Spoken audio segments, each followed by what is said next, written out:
All right, Scap, we're looking at one more thing on the front end of the boat up here, but this is a real important one. This talks about wiring management on your trolling motor. You know, you can't run all of your transducer wires inside the shaft of the trolling motor. Right.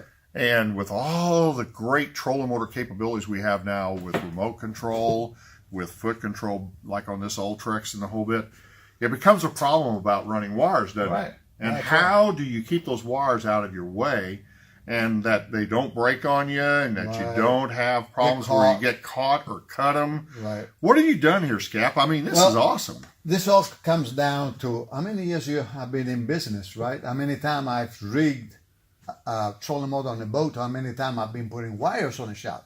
But this is the way I figured out.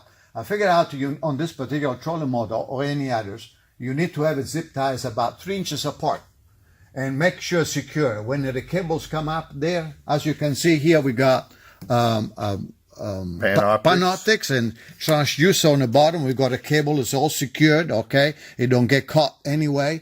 But when it comes to that section of there, you have to have a big loop, as you can see it. And so when this thing makes it all the way down, it's going to be still there. And this one is going to work electrically. See, it's going to do all this number, and it's going to have to be able to wrap around without breaking anything. So when it came to the part on the top section of the bracket, I actually had to drill the bracket and put a little clips and screws and everything in place and give enough adjustment where everything will be fall in place. Instead of to have a wire running on here, with most of the time they get in the way, they get broken or whatever you not. So, and also don't look as good as that looks this one here. Yeah, for me, be able to clear like you see right here as we put it up. Look how I can clear my electronics and everything. It just comes around it. And note how this is not getting hung on anything. It's all clean. And what other thing that's on here is this black piping. This stuff is split all the way down. Right. And you can go and put it on different sizes. It comes in bigger and smaller. Right. And you choose what to put on there based on the number of wires going through there. That is correct. And this stuff is so clean, and it keeps it out. It keeps the weather from affecting it, the sun affecting it. So easy to put on here. And when you put the trolling motor back down, look at this. Clean. Right. It's over the top of the rod holders. Right.